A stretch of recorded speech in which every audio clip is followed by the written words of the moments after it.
नमस्कार दोस्तों, जय जोहार। मैं कौशल तिवारी और बिहनिया संध्या में आपका स्वागत है।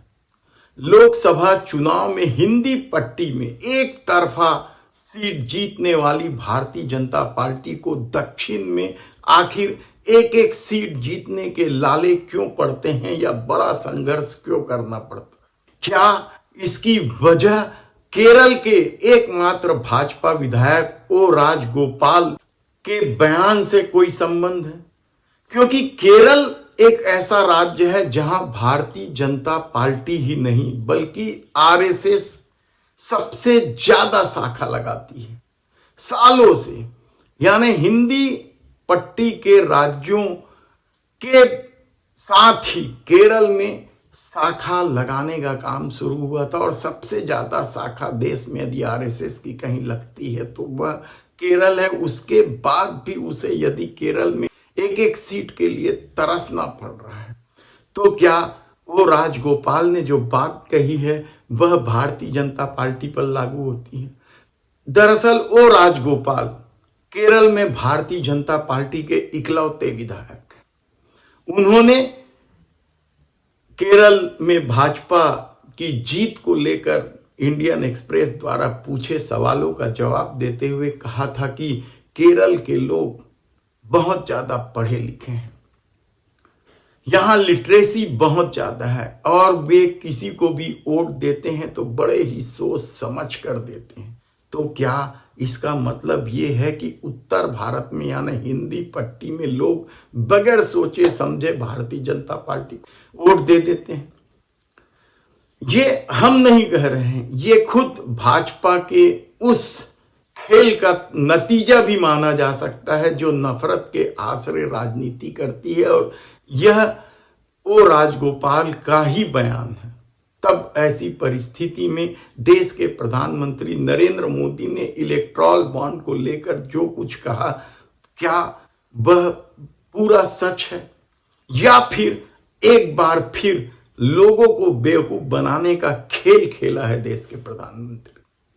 देश के प्रधानमंत्री ने कल एक न्यूज एजेंसी को साक्षात्कार देते हुए, यह साक्षात्कार कैसा था ये एक अलग सवाल है कि आप केवल एक बार सवाल करेंगे, उस सवाल के जवाब में फिर सवाल नहीं करेंगे। यानी एक बार आप सवाल करेंगे किसी मुद्दे पर और हम जवाब देंगे, उसे ही फाइनल माना जाएगा। इस तरह का साक्षात्कार होने की खबर है।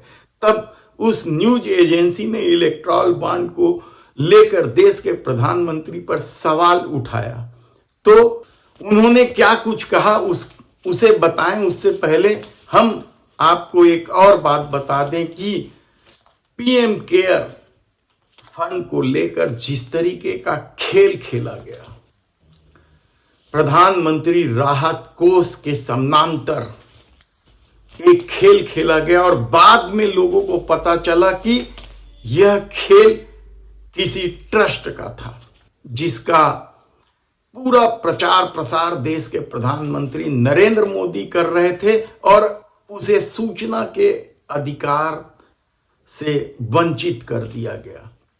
सूचना के अधिकार से वंचित करने का मतलब ये था कि पीएम केयर फंड में पैसा कहां से आया और उसे किस तरीके से खर्च किया गया, इसकी जानकारी किसी को नहीं दी।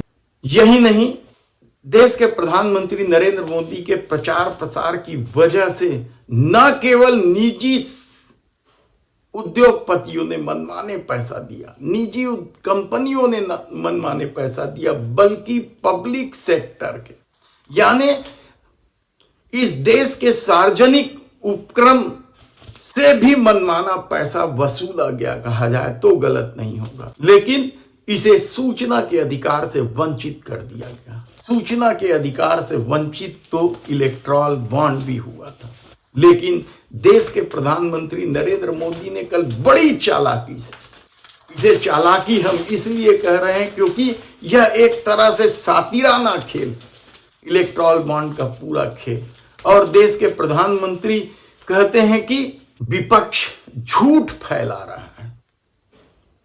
इलेक्टोरल बॉन्ड के कारण आपको मनी ट्रेल का पता चल रहा है, किस कंपनी ने पैसा दिया, ये प्रधानमंत्री कह रहे हैं, जबकि इसे सूचना के अधिकार से वंचित कर दिया गया था, कहीं कोई पता नहीं चल रहा था। लेकिन प्रधानमंत्री नरेंद्र मोदी साफ साफ कहते हैं कि इससे पता चल रहा था।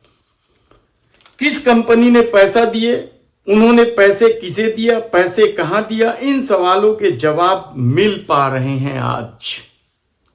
लेकिन शायद देश के प्रधानमंत्री को यह नहीं मालूम कि इस सवाल का जवाब इसलिए मिल रहा है क्योंकि सुप्रीम कोर्ट ने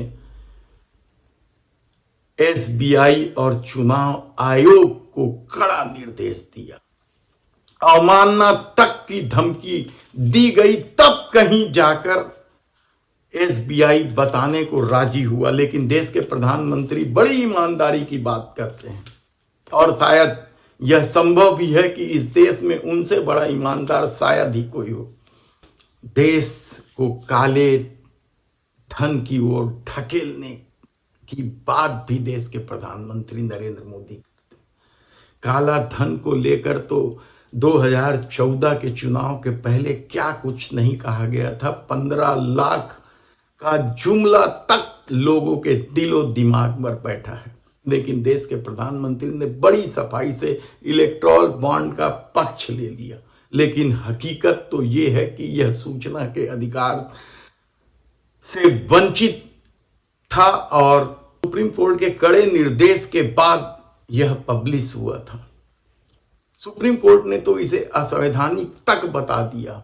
लेकिन शायद सुप्रीम कोर्ट एक कदम और आगे बढ़ जाती तो लोगों को न्याय व्यवस्था पर और ज्यादा भरोसा होता। वह इलेक्टोरल बॉन्ड के जरिए आए पैसे को रोक सकती थी। उसे शायद रोक देना था कि फ्रीज कर दिया जाए सब खाते को, चाहे किसी भी पार्टी ने इलेक्टोरल बॉन्ड से चंदा लिया हो। ये एक चूक थी या चूक हो गई है कहना बेहद कठिन है। लेकिन यदि यह निर्णय होता तो यह लोगों के हित में होता, यकीन मानिए। लेकिन देश के प्रधानमंत्री नरेंद्र मोदी यदि इलेक्टोरल बॉन्ड का अब भी समर्थन कर रहे हैं तो आप सोच सकते हैं कि क्या कुछ खेल नहीं हुआ। बताने की जरूरत नहीं है, सब कुछ आपके सामने में है कि किस तरीके से धंधा लो, पैसा दो, किस तरीके से उन दवा कंपनियों से जो मौत बांट रहे थे, घटिया स्तर की दवा बना रहे थे, जांच में सामने आई थी, उनकी जांच रोक दी गई थी पैसा लेने का। किस तरीके से डरा धमका के पैसा लेने का आरोप इस दौर में भारतीय जनता पार्टी के ऊपर लगा है या देश के प्रधानमंत्री नरेंद्र मोदी के ऊपर लगा है। लेकिन वह अब भी यदि इस मामले को लेकर गलत बयानी कर रहे हैं तो इसे क्या कहा जाए। क्या पीएम केयर फंड को सूचना के अधिकार के तहत लाया जाएगा और यह पता चलेगा कि किस तरीके से बड़ी बड़ी कंपनियों से, जिसमें सार्वजनिक क्षेत्र की कंपनियां भी शामिल हैं, उनसे पैसे लिए गए और पैसे कहां खर्चे किए गए, यह लोगों को पता चल पाएगा या यह भी सुप्रीम कोर्ट को करना पड़ेगा, देखना होगा। लेकिन इस दौर में यदि झूठ बोलो और सिर्फ झूठ बोलो का खेल चल रहा है तो यकीन मानिए कि आने वाले दिन यह और भयावह होने वाला है। धन्यवाद।